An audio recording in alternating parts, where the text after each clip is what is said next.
Happily divorced എന്ന് പറയുന്ന വാക്ക് അതിന് രണ്ട് ആസ്പെക്റ്റ് ഉണ്ട്.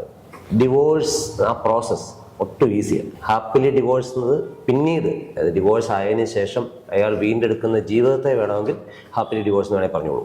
പക്ഷേ ഡിവോഴ്സ് എന്ന പ്രോസസ്സ് ഒരിക്കലും ഹാപ്പി അല്ല, അത് പെയിൻഫുൾ ആണ്. ഞാൻ ഡിവോഴ്സിനെതിരാണോ? ഞാൻ ഡിവോഴ്സിനെതിരല്ല.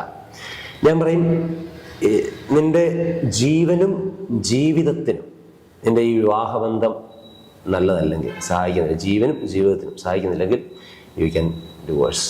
പക്ഷേ ഇപ്പോഴത്തെ ഒരു ട്രെൻഡ് ഞാൻ കാണുന്നത് ഇൻസ്റ്റഗ്രാമിലൊക്കെ ഡിവോഴ്സ് എന്നാൽ എന്തോ ഭയങ്കര ലിബറേഷനാണ്, ഭയങ്കര ഫ്രീഡമാണ്, ഹൈലി പ്രോഗ്രസീവ്. ഞാൻ കേട്ട ഒരു സെന്റൻസ്, ഡിവോഴ്സ് എന്നത് ആരോഗ്യകരമായ ഒരു സൊസൈറ്റിയുടെ ലക്ഷണങ്ങളിൽ ഒന്നാണ്.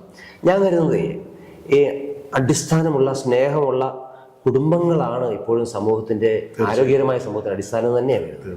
ഒരു വ്യക്തി തനിക്ക് ടോക്സിക് ആയ ബന്ധത്തിൽ നിന്ന് ഇറങ്ങിപ്പോകാൻ ധൈര്യം കാണിക്കുന്നതിനെ ഞാൻ അപ്രീഷിയേറ്റ് ചെയ്യുന്നു. ആ ടോക്സിക് ബന്ധത്തിൽ നിന്നാൽ ആ വ്യക്തിയെയും അതിലുൾപ്പെട്ട കുഞ്ഞിനെയും ഇതിൽ കൂടുതൽ ബാധിക്കുന്നുണ്ട് എങ്കിൽ അയാൾ ഇറങ്ങിപ്പോകുന്നത് തന്നെയാണ് നല്ലത്. പക്ഷേ ഇന്നത്തെ ഇൻസ്റ്റാഗ്രാം ഈ ഡിവോഴ്സിന് അതിനെ പ്രോത്സാഹിപ്പിക്കുന്ന വിധം എനിക്ക് അത്രയേറെ അപ്രീഷിയേറ്റ് ചെയ്യാൻ പറ്റില്ല. കാരണം ഈ ഒന്നോ രണ്ടോ ചെറിയ പ്രശ്നങ്ങൾക്ക്, ഇപ്പോൾ ഉദാഹരണത്തിന് സാറേ, വിവാഹം കഴിഞ്ഞ ആദ്യത്തെ 5 വർഷം കുഞ്ഞിൻ്റെ കൂടെ ഒരമ്മയോ ഒരപ്പനോ ഡെഡിക്കേറ്റഡായി നിൽക്കേണ്ടി വരും. ആ കരിയറിൽ കുറച്ച് കോംപ്രമൈസ് ചെയ്യേണ്ടി വരും. കരിയർ വിട്ടുകളേണ്ടി വരത്തില്ല, കരിയറിലെ ഗ്രോത്തിന് ഒരു ചെറിയ തടസ്സങ്ങളുണ്ടായി വരുന്നുണ്ടാവും. അതാരെങ്കിലും ഒരാൾ ആ കോംപ്രമൈസ് ഏറ്റെടുക്കേണ്ടി വരും. ഉറക്കം നഷ്ടപ്പെട്ട രാത്രികളുണ്ടാവും. എല്ലാ വെബ് സീരീസുകളും കാണാൻ പറ്റിയെന്ന് വരത്തില്ല, ഒരുമിച്ചുള്ള റൈഡുകൾ പോകാൻ പറ്റിയെന്ന് വരത്തില്ല.